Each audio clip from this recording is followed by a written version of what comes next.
नमस्कार दोस्तों, आज हम एक नए टॉपिक के ऊपर बात करेंगे।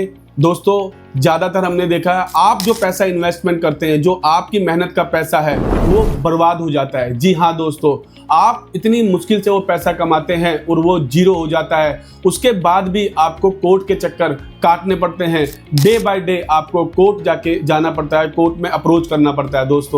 दोस्तों जितने भी इन्वेस्टर हैं, कंपनी के डायरेक्टर हैं, स्टार्टअप फाउंडर हैं, कुछ कंपनियां ऐसी होती हैं, कुछ डायरेक्टर ऐसे होते हैं कंपनी के, या कुछ इन्वेस्टर कह सकते हैं, वो लोग क्या करते हैं कि रियल एस्टेट में वो पैसा लगाते हैं। रियल एस्टेट मतलब आपकी चाहे वो कमर्शियल शॉप हो गई, कोई मॉल के अंदर शॉप होगी, कोई दुकान हो गई मॉल के अंदर, या फिर कोई आपकी एग्रीकल्चर लैंड हो गई, जो बड़े बड़े आपके खेत होते हैं जिसमें आपका गेहूं या चावल जो भी होता है, एग्रीकल्चर लैंड होती है, जो भी फसल आपकी होती है उसके अंदर।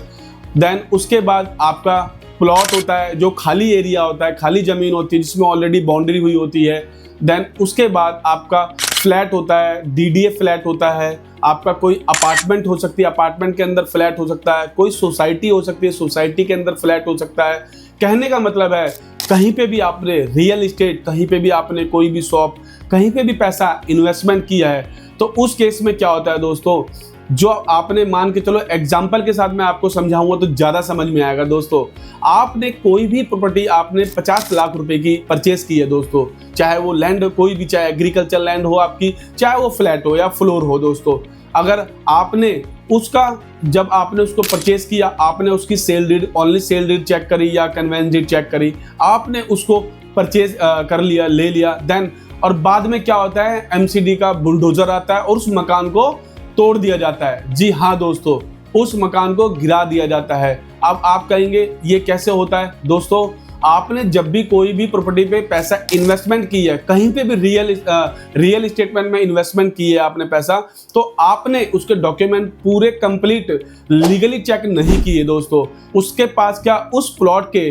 क्या फायर एनओसी थी, जो फ्लैट था सोसाइटी के पास फायर एनओसी, फायर सेफ्टी के जो प्रोडक्ट लगे होते हैं वो लगे हुए थे, या फिर आपके जो उस प्लॉट या फ्लैट या सोसाइटी के पास एमसीडी यानी म्युनिसिपल कॉर्पोरेशन ऑफ दिल्ली का मैप पास हुआ था, नक्शा पास कराया था कि नहीं कराया था, कि विदाउट नक्शे के या विदाउट गवर्नमेंट परमिशन के या विदाउट किसी भी, विदाउट जो उनके लीगल कंप्लाइंस होते हैं, क्या उस बिल्डिंग को बनाते वक्त वो परमिशन ली थी? जी, ऐसा ही होता है कि आप लोग जब परचेज करते हैं प्लॉट, आप तुरंत इमोशनल हो जाते हैं कि ये लैंड बहुत अच्छी है, मेरे को ऐसी लैंड कहीं मिलेगी नहीं, मुझे ऐसा फ्लैट, ऐसा सोसाइटी का फ्लैट मिलेगा नहीं। आप उसकी लोकेशन को देख के आप जो माइंड है आपका वो घूम जाता है कि हमें ये मतलब ये प्लॉट मुझे छोड़ना नहीं है, किसी भी हालत में मुझे परचेज करना है।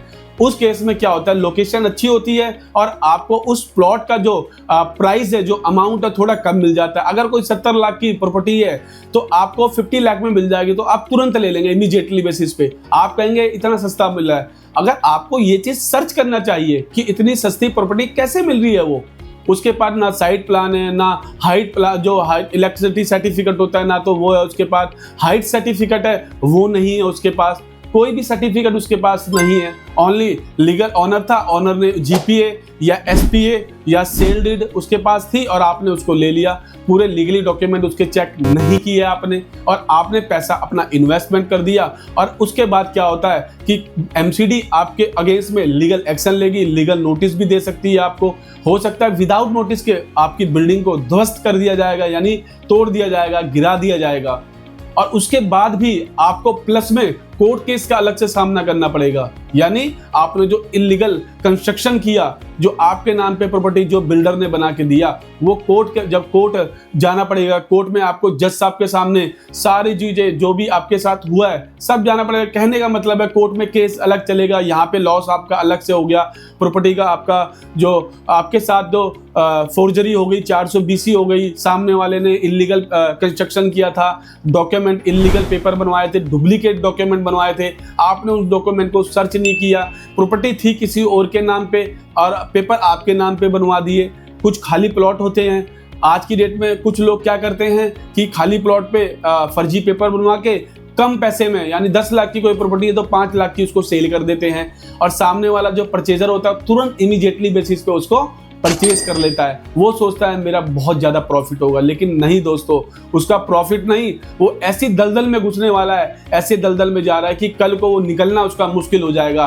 पैसा का पैसा जाएगा उसका, प्लस में कोर्ट केस अलग से जाएगा और रोड पे आ जाएगा। उसको रहने की कितनी बड़ी समस्या हो जाएगी, उसके पास रहने के लिए छत नहीं रहेगी, कहाँ रहेगा, कहाँ जाएगा। तो कहने का मतलब दोस्तों मेरा ये है, आप कोई भी प्रॉपर्टी अगर परचेज करते हैं उसके लीगल इन्वेस्टिगेशन जरूर करें, लीगल चेक डॉक्यूमेंट जो होते हैं उसके डॉक्यूमेंट चेक जरूर करें दोस्तों उसको। और अगर आपका भी कोई साइट प्लान, कोई की प्लान, कोई height certificate, fire NOC certificate, fire का नक्शा जो होता है, या कोई भी आपका आर्किटेक्ट के रिलेटेड कोई भी डॉक्यूमेंट या कोई नक्शा कुछ ड्राफ्टिंग करवाना है, तो आप इस नंबर पे, व्हाट्सएप पे जो नंबर चल रहा है, हमारी टीम से आप पूछ सकते हैं, इंक्वायरी कर सकते हैं। और आपका प्रॉपर्टी पेपर से रिलेटेड कोई भी डॉक्यूमेंट का काम हो आपका, चाहे सेल डीड हो, कन्वेंस डीड हो, आर डीड हो, आई बॉन्ड हो, आपका डीडीए की मुटेशन हो, डीडीए फ्री होल्ड हो, ठीक है ना, इससे रिलेटेड कोई भी क्वेश्चन हो आप हमारी टीम से क्वेरी कर सकते हैं। दोस्तों प्लीज वीडियो ना ज़्यादा लंबा करते हो, मैं इस वीडियो को यही विराम करूंगा। प्लीज़ दोस्तों इस वीडियो को आप लाइक करें और शेयर करें और इस चैनल को सब्सक्राइब जरूर करें अगर आपको ये वीडियो नॉलेजेबल लगा है। धन्यवाद दोस्तों।